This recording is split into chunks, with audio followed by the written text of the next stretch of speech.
voici la première cellule galvanique ou premier compartiment où il y a un couple.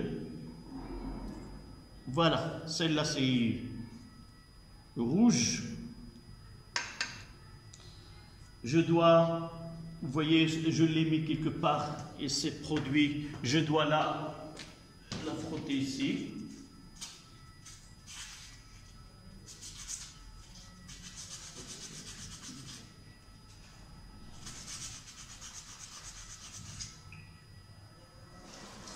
Là, oui, je l'ai utilisé. Là, il y a un dépôt de... Là, c'est une plaque ou une lame de zinc. Elle doit être ici. D'accord?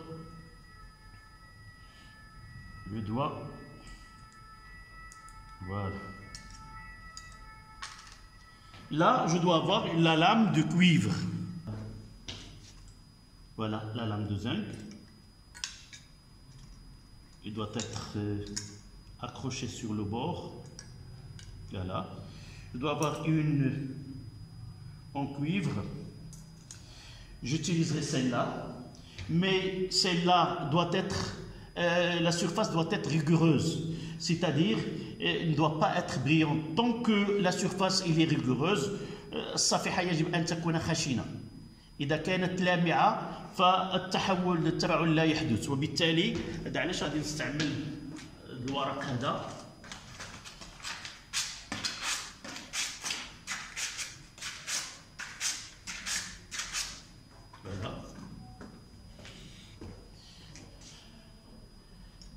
Donc là j'ai deux couples oxydoréducteurs séparés, ne sont plus en contact. Le pont-salin normalement on peut utiliser un tube là, un tube, et le remplir d'une solution saturée d'un électrolyte. Généralement, on utilise le KCl. Vous allez trouver dans des exercices d'autres électrolytes. C'est quoi un électrolyte? C'est un corps solide ionique formé d'un ion positif et d'un ion négatif. Et il est neutre. D'accord? Là, on le met gélifié, c'est-à-dire on peut, là, ce que nous avons utilisé, c'est le chlorure de KCl, et je le gélifie, avec une seringue, je peux injecter cette solution-là. Il ne coule pas parce que si moi j'utilise une solution, elle va couler soit de ce côté, soit de l'autre côté. Gélifiant, par exemple, on ajoute quoi? De la farine de maïs. Vous voyez, pour préparer le harira, pour ne pas qu'elle soit liquide, on ajoute soit de la farine du blé ou de maïs, généralement maïzena ou autre. D'accord? C'est la même chose. Je mets de l'eau, de KCl solide, j'obtiens une solution et j'ajoute un agent gélifiant. Le gel بحال الكونفيتور بحال كذا ولكن كيحتوي على هذه المركبات. حنا في اللابوراتوار كنستعملوا ورق الترشيح، لو بابي فلتر. c'est un papier imbibé مبلل بمحلول ديال كالسعر. إذا قلنا هذا هو القنطرة الملحية. أولا كتربط المقصورتين أو الخليتين وكتعطينا هاد les ions K+ et KCl. Ils vont réaliser deux choses. C'est d'abord la conduction électrique, c'est-à-dire K+ dans un sens et Cl dans le sens opposé. Voilà un courant électrique là. Et à l'intérieur, ce sont les ions qui circulent, qui donnent un courant électrique. Et de là, vers l'extérieur et de là vers l'extérieur, il n'y a plus d'ions, mais ce sont les électrons. C'est pour cela qu'on appelle ces deux métaux-là, ce sont des électrodes.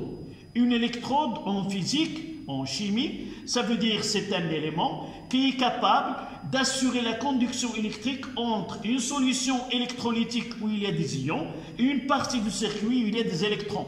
Donc, si les électrons arrivent là, ils vont être en contact avec les ions, mais jamais les électrons passent dans la solution et jamais les ions passent dans le circuit. D'accord? Donc, voici la première des choses. Oui, là, je chercherai, voici celle que j'ai fait avec vos camarades de l'autre classe. Donc on la laisse, on peut travailler avec celle-là. D'accord. Donc, je dois obliger les électrons. Normalement, c'est quoi la réaction directe?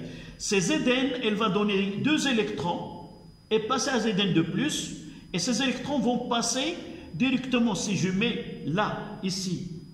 D'accord? Si je mets, pardon, l'autre, si je mets ici. Donc là, qu'est-ce qui va se produire? Ces électrons ils vont cheminer vers l'extérieur. Voilà.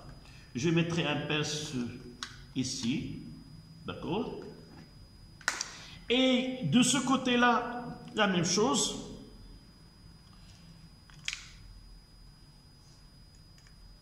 Voilà. Et je vais essayer, dans ce cas-là, utiliser un circuit, il y a un interrupteur, un conducteur ohmique et un appareil qui permet de visualiser, c'est le galvanomètre ou un ampèremètre qui donne des courants qui sont... Donc là, ici j'ai un problème de connexion avec les... C'est toujours, sinon j'utiliserai celui-là. D'accord? Je vais utiliser celui-là, c'est mieux. Et vous pouvez voir aussi mieux. Mais si vous n'arrivez pas à voir, donc là, je vais mettre la borne négative avec la lame de zinc et celle-là, ici. Et qu'est-ce que vous constatez? Qu'il y a un courant électrique qui circule. Essayez de le mettre, voilà. Un courant électrique qui circule. Si j'ouvre l'interrupteur, vous voyez que le courant... Il y a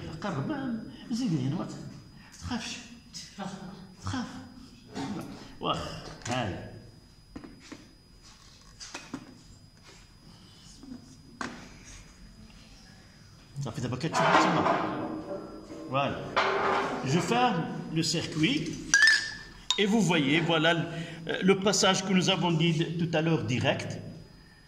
Une lame dans une solution, il a pris la coloration rouge, ça veut dire que le cuivre a été déposé sur cette lame-là.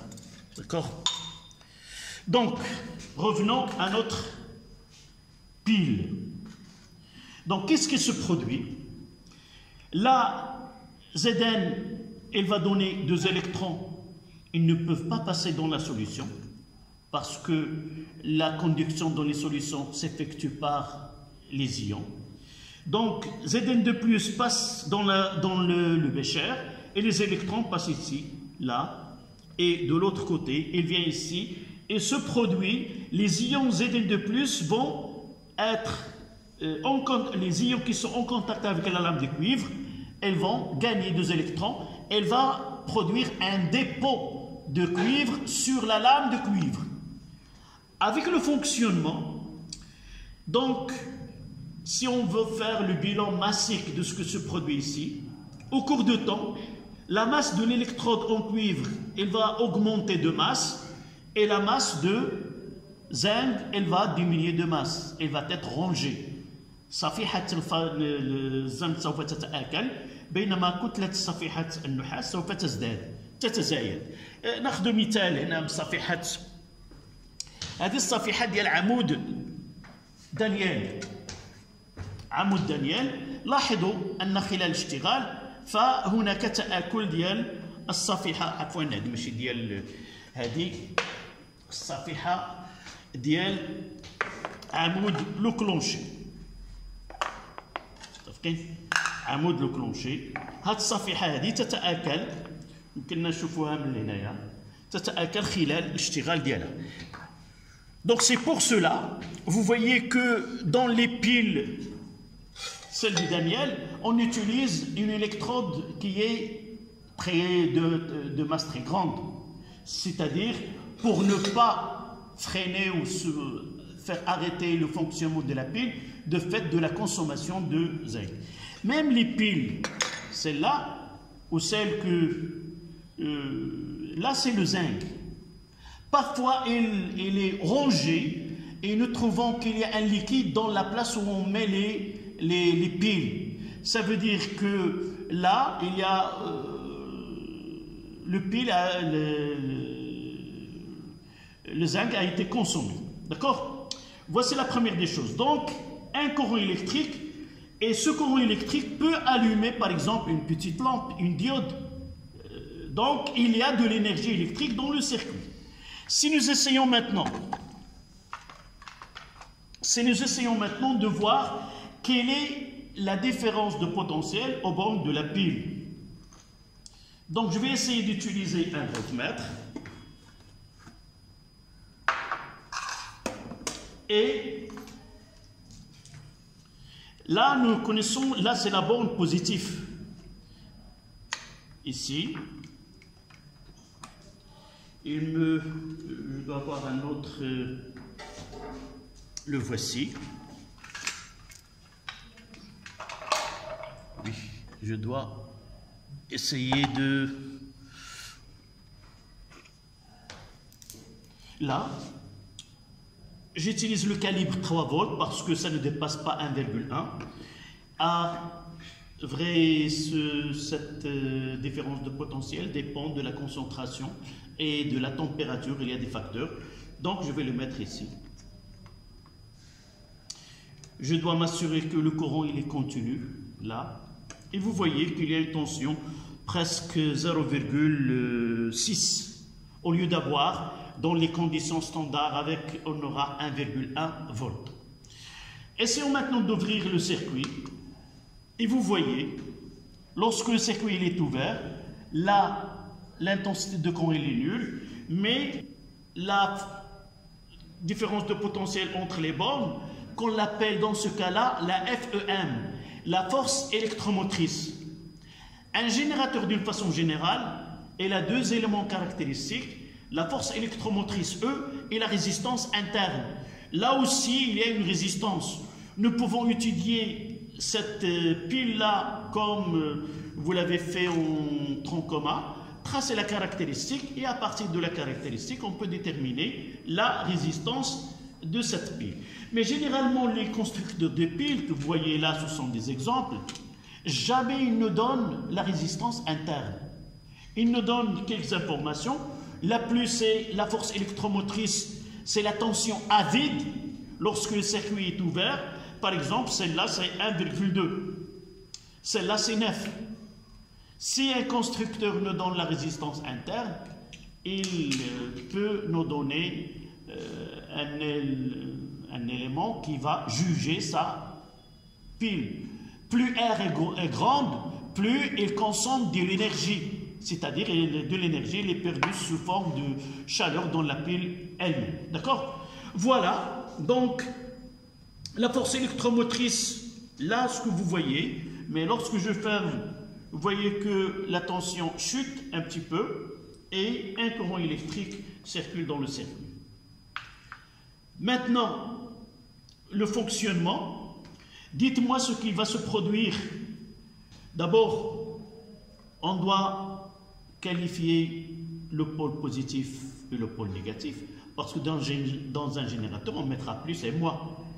Donc, la première des choses, comment il fonctionne et les polarités de la pile. Vous devez être capable de dire, voilà la borne positive et voilà la borne négative. D'après notre étude expérimentale, on sait que la borne positive est celle de l'électrode en cuivre, c'est-à-dire c'est là où sort le courant électrique, c'est-à-dire il entre les électrons. Donc on va essayer de donner une définition. Comment peut-on connaître la borne positive et la borne négative à partir des réactions qui se produisent au niveau de chaque compartiment? Alors, là, la borne positive, c'est I. Le sens de courant, il est dans ce sens-là. Ça veut dire que les électrons viennent de ce côté-là. Si les électrons viennent vers l'électrode en cuivre, quelle est la réaction qui va se produire au niveau de l'électrode en cuivre? C'est une réaction qui est le gain des électrons. Donc un électron vient là, elle va être consommée par les ions Ce2+. Donc Ce2+, plus 2 électrons, ça donne Cu, c'est une réaction de quoi? D'oxydation. Donc là, on dira que la borne positive, c'est l'électrode où se produit la réaction de réduction. Et on va appeler cette électrode la cathode. On va essayer pour comprendre. La réduction, ça commence par une consonne, c'est R, et la réduction et la cathode avec un C qui est une consonne. De l'autre côté, là, le courant entre par cette borne et les électrons sortent. Ça veut dire, là, il y a production des électrons. Les électrons vont être dans les produits. C'est-à-dire Zn, elle va donner quoi? Zn de plus 2 électrons. Quelle est cette réaction-là? C'est une oxydation, perte d'électrons. Donc, la borne positive, c'est là où il se produit l'oxydation. D'accord? Et l'oxydation, ça commence par un O, et on va appeler cette électrode par anode. Anode, oxydation. Cathode, réduction. D'accord? Voilà. Et il nous reste à dire ce que se passe au niveau du pont salin. Nous avons dit que le pont salin, il a un double rôle. Le premier, c'est d'assurer la conduction électrique, et puisqu'il contient un électrolyte, c'est-à-dire des ions positifs et des ions négatifs, ça veut dire qu'il y a une double migration de ces ions. On doit connaître dans quel sens les ions positifs et dans quel sens les ions négatifs se déplacent au niveau de ce pont salin. L'autre chose qui est aussi assurée par le pont salin, c'est l'électroneutralité. C'est-à-dire, avant que, là, au début, je prépare deux solutions de deux électrolytes, le sulfate de cuivre 2 et le sulfate de zinc 2. C'est-à-dire, on a deux solutions qui sont neutres. Ça veut dire quoi? Le nombre d'ions positifs, dans ce cas-là, parce que j'ai Zn de plus, SO4 de moins, le nombre d'ions positifs est égal au nombre d'ions négatifs. De même, dans l'autre compartiment. Qu'est-ce qui se produit au cours de fonctionnement?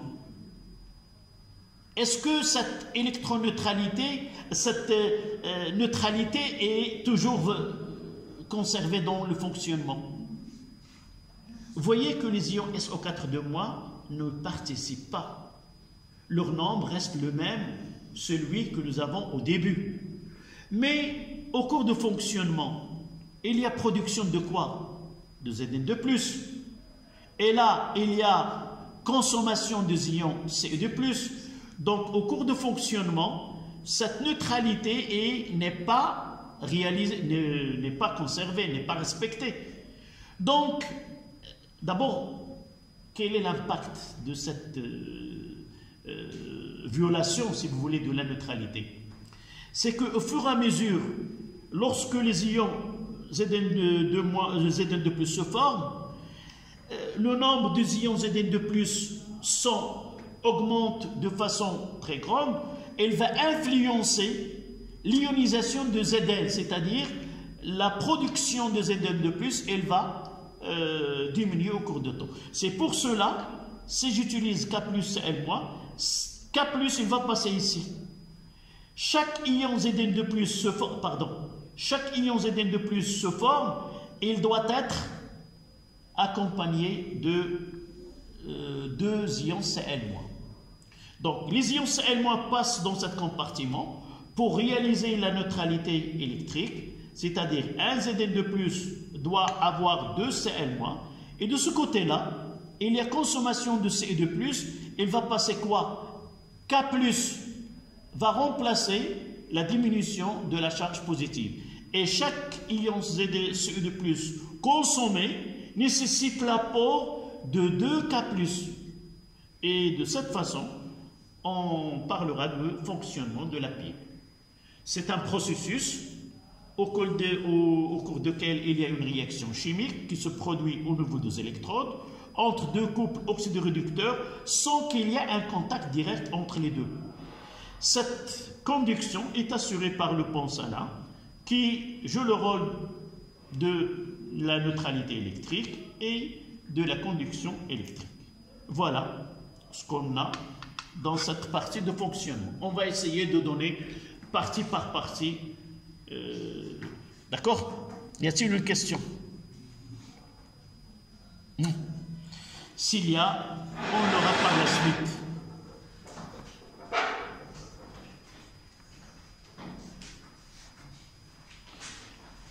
Donc ce que nous avons ici, c'est le cas le plus simple, c'est la pile Daniel.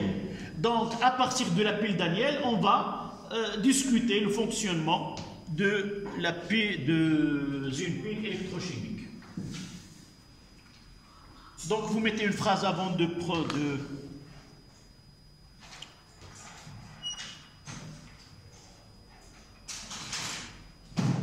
on prendra comme exemple la pile Daniel. On prendra comme exemple la pile Daniel. Ou on l'appelle ZnCu. Zinc, cuivre.